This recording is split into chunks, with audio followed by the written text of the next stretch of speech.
Herman Cain's read on this, the former presidential candidate. And Herman, one thing struck me, what the president had to say about Donald Trump and how he thinks he's more flexible than his campaign appearances would indicate. I don't think he is ideological, referring to Mr. Trump. I think he's pragmatic. What do you think? And President Obama said that, and that was probably one of the most accurate things he said, and that is that Obama is pragmatic, and he will be pragmatic. He is not ideological. So I agree with President Obama on that. This trip around the world, Neil, was supposed to be Obama's victory lap, right, as Sarah said, for Hillary Clinton being elected. It didn't happen. And so in order for him to try and reassure countries that the relationships, quote unquote, are still going to be unchanged, it's going to be very difficult. What I took away from this, that I listened to most of the time, was he still sees the world as he wants it to be rather than the way it is, just like he saw this country the way he wants it to be rather than the way it is. And that's because I've concluded he's being cherry-picked and spoon-fed only those few positive things that would allow him to create a narrative to justify his ideological position on everything. And so that's what I got out of this speech, as well as he is still in denial about some substantive failures like Obamacare. Well, yeah, you just hit tweak. it there. It's okay for a president leaving to try to put his administration in the best frame possible. But that frame, those positions were rejected by the American people and produced Donald Trump.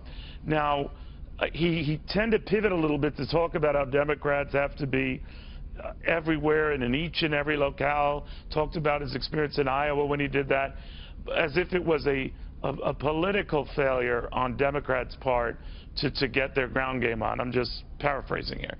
But that rejection of the American voter was built more on rejection of his policies than any of Hillary Clinton's shortcomings, of which there were many. Absolutely. Right?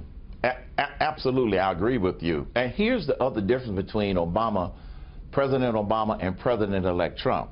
President Obama surrounded himself with people that were ideologues who told President Obama what he wanted to hear. Donald Trump is the type of leader that will surround himself with people who would tell him what he needs to hear. That's how he got elected. Look at his first two appointments. He is being criticized by the liberal media because Reince Priebus is considered an insider and Steve Bannon is considered an outsider. So what? He's a pragmatist. He is going to force those two guys and everybody else to work together. That's what leaders do when they identify strengths in people and they want to make them part of their team. That's the big difference between that's what he'll need to Obama, do, right? I mean, but do you think some of his more rabid fans, those who would walk over, broke a glass for him to the polls, and then he did, not literally, but would they be disappointed if he couldn't entirely scrap the Health Care Act, if in fact what he did was tinker with it rather than rip it up? I mean, he's already spoken, which wasn't a pivot, wasn't a change from what he said on the campaign trail, but would he keep those provisions in there for those of the pre-existing conditions, keeping your kids on a policy longer? That is keeping part of something he said would be repealed. President Obama, Ezekiel Emanuel, and all of the other architects are trying to change the narrative to tinker in order to maintain some of those provisions. I don't believe that's going to happen.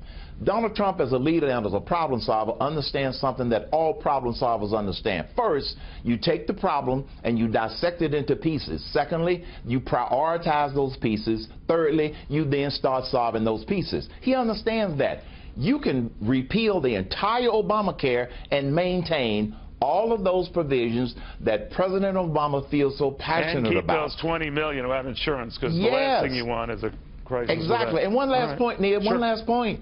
He talks about those 20 million people. He doesn't ever identify the people who have such high deductibles and high premiums that they effectively don't have any insurance.